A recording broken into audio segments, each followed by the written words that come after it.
You think you have a personality. Stable, consistent, you. But what if that's not true at all? What if what you call yourself is just the thing you happen to do most often? Think about it for a second. Not who you are, what you repeat. The way you always crack a joke when things get tense. The way you go quiet in arguments, every single time, like clockwork. You call that who you are. But a habit looks exactly the same from the outside. Here's the uncomfortable part. Nobody's ever found the thing underneath the pattern. No scan, no test, nothing that says, here, this is the real you, separate from what you do. Just more patterns, all the way down. So try this. Picture yourself at 7 years old. Different body, different fears, didn't know half the things you know now. And yet, somehow, you'd still call that kid you. Not because anything physical stayed the same, almost nothing did, but because the pattern stayed close enough to recognize. That should bother you a little. Because if personality is just the habit your mind keeps returning to, then it's not fixed. It's not who you are. It's just the groove you've worn into yourself over and over until it stopped feeling like a choice. I don't know about you, but that reframes a lot. That time you snapped at someone you loved, was that just who you are? Or was it the 40th rep of a reaction you built when you were 12 and scared and nobody was watching? There's a version of you that could have formed differently. Same brain, different repetitions. A different person walks around in your body right now in some other version of your life. Not because you'd be someone else, because someone was never as solid as you thought. Here's where it gets stranger. Psychologists have a name for this. They call it the consistency illusion. You feel stable because your memory only pulls up moments that confirm the story you already believe about yourself. The one time you were brave, you remember. The 9 times you weren't, quietly forgotten, or explained away as not really me. So the self isn't a recording, it's an editor, cutting the footage down until it looks like a character. And characters are consistent.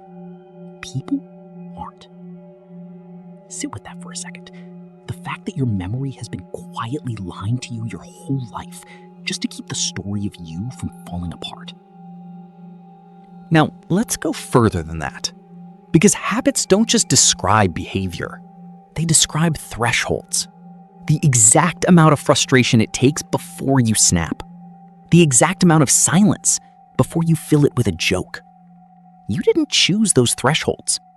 You built them, rep by rep, in rooms you don't even remember being in. Think about the first time you got laughed at for saying something wrong.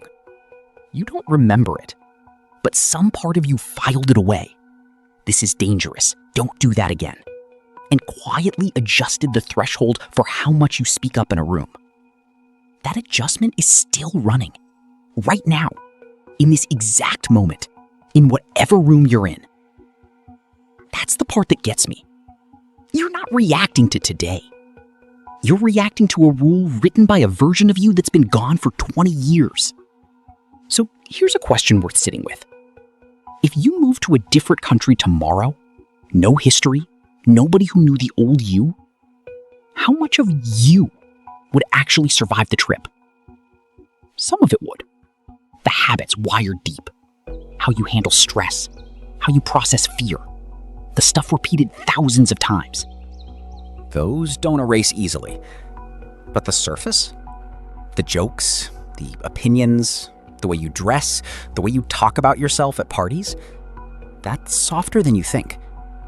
People rebuild entire personalities after a move, a breakup, a diagnosis, a death. Not because they became fake, because the habits that held the old shape simply stopped getting repeated. And nature doesn't like unused grooves. It fills them in with something else. Which raises the real question underneath all of this. If a habit can be built by accident, can it be built on purpose? Turns out, yes. Slowly and without your permission half the time, but yes. Every time you choose the response you don't default to, staying calm when you'd normally snap, speaking up when you'd normally go quiet, you're not acting out of character. You're casting a vote. One vote doesn't change an election, but elections aren't won in a day.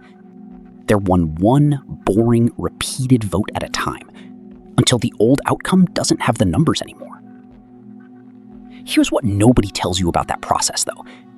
It doesn't feel like growth while it's happening. It feels like lying. Like you're performing a version of yourself that isn't real. That discomfort, that itch of, this isn't me, isn't proof you're being fake. It's just what it feels like to overwrite a groove that's been worn in for years. The old you fought pretty hard to become the default. It's not going to hand over the position quietly. So maybe the real trap isn't that your personality is fixed. Maybe the trap is that it feels fixed, right up until the moment you actually try to change it. And only then do you realize how much of you was just repetition wearing a costume. Now, here's the part that actually keeps me up. If personality is a habit, not a fact, then it can be unlearned. Not easily, not overnight, but the same way you built it. Repetition, without noticing, it can be rebuilt the exact same way.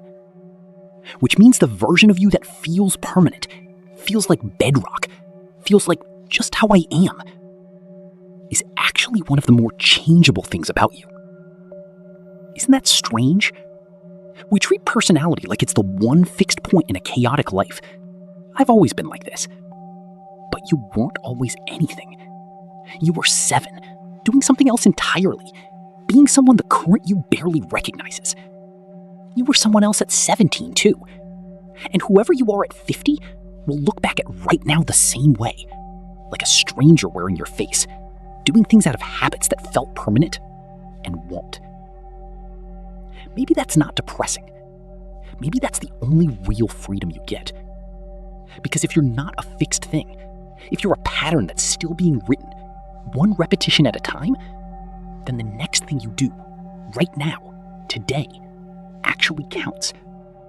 Not as an exception to who you are, as a vote for who you're about to become. So next time you catch yourself saying, "That's just how I am," ask yourself how many times you'd have to do something differently before that became true instead.